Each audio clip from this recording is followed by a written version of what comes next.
Protesters are gathering at Bangkok's Democracy Monument to call for the removal of Thai Prime Minister Prayut Chan-o-cha. Other demonstrations come as the Constitutional Court considers whether to take up a petition to rule on when Mr Prayut's 8-year term expires. The main opposition party says that it ends today because he took power in a military coup in 2014. Saksith Sayasombat joins us live now from Bangkok for more on this. Saksith, tell us more about the protests that you're seeing today against the Prime Minister. Dawn, the groups of protesters are rather small, but they are very impassioned and very insistent that today is the last day of General Prayut Chan-o-cha as Prime Minister. The argument being he has hit his 8-year term limit. Now, if we can take a look behind me, this is Democracy Monument in Bangkok, and a few protesters have gone up there and have put on a banner and are paraphrasing what it says. It says something along the lines of removing the system Prayut equates to removing an end to dictatorship. And this is what they are actually feeling about Prayut Chan-o-cha. They are saying that his seizure of power in 2014 is a military coup and that he's still staying on is an extension of it. Now we're going to take a closer look at the issues here. Many sides have many different arguments, each with their own merit. The political transformation of General Prayut Chan-o-cha sees him going from army chief and coup leader to becoming a long-serving Prime Minister of Thailand. This summarizes the past 8 years of Prayut's premiership, which should be coming now to an end, if it's up to the opposition parties. They have filed the latest legal challenge against him, asking the Constitutional Court to rule on a potential term limit.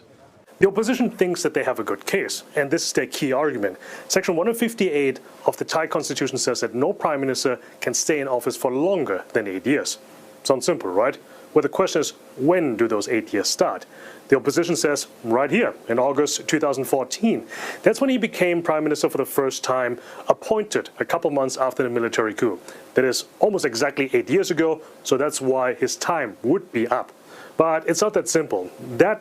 part from the Constitution, that was written in 2017, so 5 years ago, and government supporters say you can't simply retroactively apply that to the past. Now, there's the most generous interpretation. 2019, that's when he became Prime Minister again, but that was after a democratic election and the first under the new Constitution. So depending which way the Constitutional Court is going to decide, Prime Minister Prayut gets to stay in office for 5 more years, or by the other extreme, his time would be up.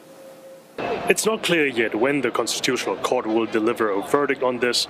However, in previous cases, it has tended to agree with the current government, leading some to question its independence. ผมเลือกศาลรัฐธรรมนูญเป็นองค์กรหนึ่งนะครับที่ถูกตั้งคำถามทางการเมืองเนี่ยค่อนข้างเยอะนะเพราะว่าศาลรัฐธรรมนูญเองนั้นเนี่ยก็ต้องยอมรับว่าเป็นศาลการเมืองคำวินิจฉัยหลายอย่างอาจจะไม่สามารถอธิบายได้โดยทางกฎหมายนะครับในหลายๆกรณีเราก็เห็นได้ว่ามีการตีความกฎหมายที่แตกต่างหลากหลายไปนะครับแล้วก็นอกจากนี้ก็ยังมีส่วนที่เกี่ยวข้องกับเรื่องของผลทางการเมืองในตลอดระยะเวลาของความขัดแย้งในการเมืองไทยมาตลอด10 กว่าปีนี้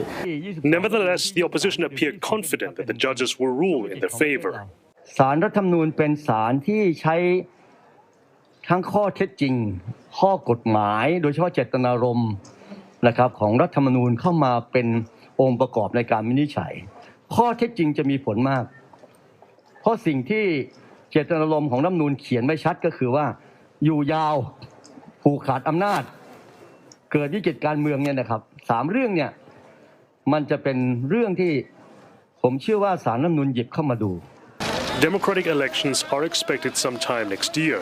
at a time when political parties, even those in the ruling coalition, are presenting themselves as an alternative to the status quo. But all of them are facing a very different landscape than 4 years ago. คือวันนี้ในการเมืองไทยในสภากับนอกสภามันไม่เชื่อมต่อกันนะมันอยู่ในภาวะที่ผมใช้คำว่าการเมืองนอกสภาก้าวหน้าแต่การเมืองในสภาล้าหลัง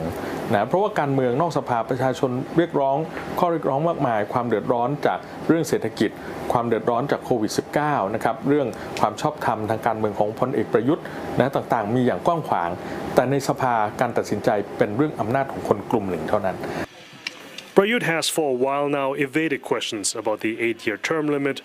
His office has posted on social media that he will respect whichever way the Constitutional Court decides. There was a time when Prayut Chan-o-cha appeared to be a reluctant prime minister. But 8 years after he seized power, his choice appears to be to remain at the helm as long as he is allowed to.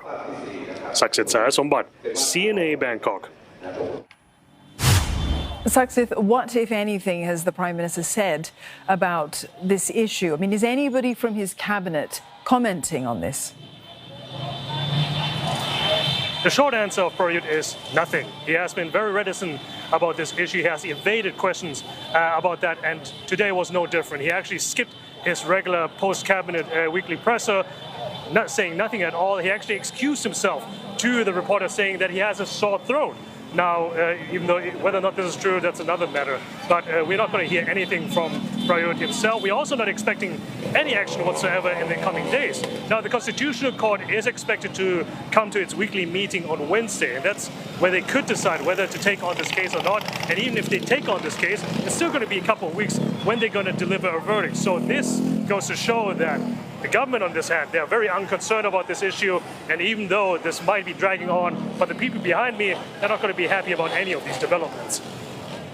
Saksit, thank you very much for that. Saksit Sayasombat, they're reporting from Bangkok.